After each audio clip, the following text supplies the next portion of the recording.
On the morning of August 24th, 79 AD, Pompeii woke up like any other day. Bakers lit their ovens, street vendors set up their stalls. Children ran through narrow stone streets, still cool from the night.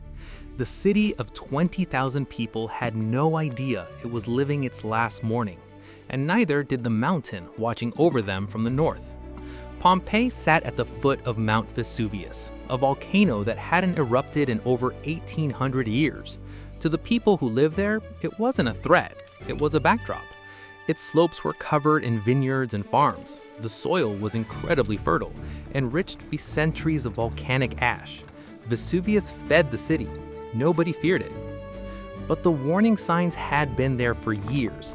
17 years earlier, in 62 AD, a massive earthquake had shaken the region, cracking buildings and collapsing aqueducts.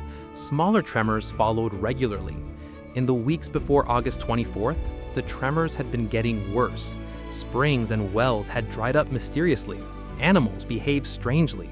A few people had already left. Most stayed. This was home. By mid-morning, everything changed. Just after noon, Vesuvius erupted with a force 2,000 times more powerful than the atomic bomb dropped on Hiroshima. A column of ash, rock, and gas shot 15 miles into the sky. People in Pompeii looked up and saw a towering cloud shaped like an umbrella pine rising above the summit. Some were terrified, others were simply curious. No one had seen anything like it before. The first hours were survivable. Ash and small pumice stones began raining down on the city, light at first, but relentless. Roofs started groaning under the weight. People grabbed cushions and tied them to their heads. Some fled toward the sea. Others locked themselves inside their homes, convinced the walls would protect them. They would not. We know the names of some of the people who died that day. Archaeologists have identified victims through inscriptions, jewelry, and personal seals found with their remains. One man, found near the city gate, was a wealthy merchant who had almost made it out. His money bag was still clutched in his hand. A woman was found sheltering in a bathhouse with 2 children and a small dog. A gladiator was found still locked in his cell. The door had jammed.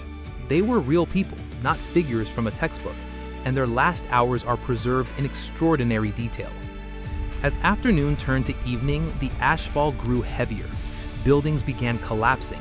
The air became thick and hard to breathe. Those who had stayed began to realize their mistake. Streets that had been busy markets just hours before were now knee-deep in ash and debris. Visibility dropped. The sky turned a sickening yellow-gray, then black. It was dark by mid-afternoon. Then, in the early hours of the morning, Vesuvius changed tactics. The massive eruption column became unstable and collapsed. What came next was a pyroclastic surge, a superheated wave of gas and ash traveling at over 100 miles per hour with temperatures exceeding 500 degrees Celsius. It was invisible in the darkness. It was faster than any human could run, and it reached Pompeii in minutes. For most of the remaining population, death came almost instantly. The heat was so extreme that soft tissue vaporized before the body could burn. What remained was a posture, a frozen moment. Some victims were found reaching for each other. Some were covering their faces. Some appeared to have simply sat down and accepted what was coming. The ash sealed around them perfectly, preserving every detail: the folds of a robe, a child's sandal, the expression on a man's face. Archaeologists in the 19th century discovered that these hollow spaces in the ash were perfect molds. By pouring plaster into the cavities, they could recreate the exact form of the people and animals who died there. The results are haunting. A dog found chained outside a house, twisted in its final moments. A family of 4 found huddled together in a back room. A young woman who appeared to have fallen while running, her arms outstretched as if trying to break a fall that she never recovered from. By dawn on August 25th, Pompeii no longer existed as a city. It was buried under 4 to 6 meters of ash and debris. The survivors who had fled, and there were thousands, returned to find nothing recognizable. Within a generation, the exact location of the city had been forgotten. It simply disappeared from the map. For nearly 1,700 years, Pompeii lay sealed underground. When excavations began in the 18th century, what emerged was astonishing. Not ruins, but a city.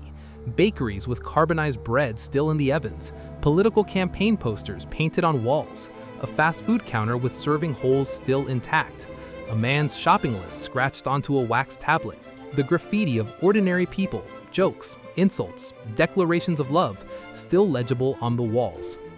Pompeii is the closest thing history has ever given us to a time machine. It doesn't show us emperors or battles.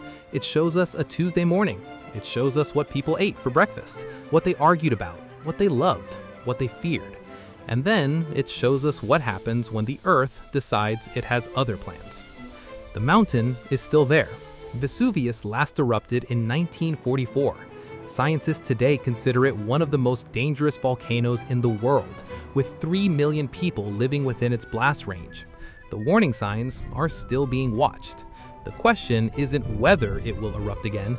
The question is whether anyone will listen in time.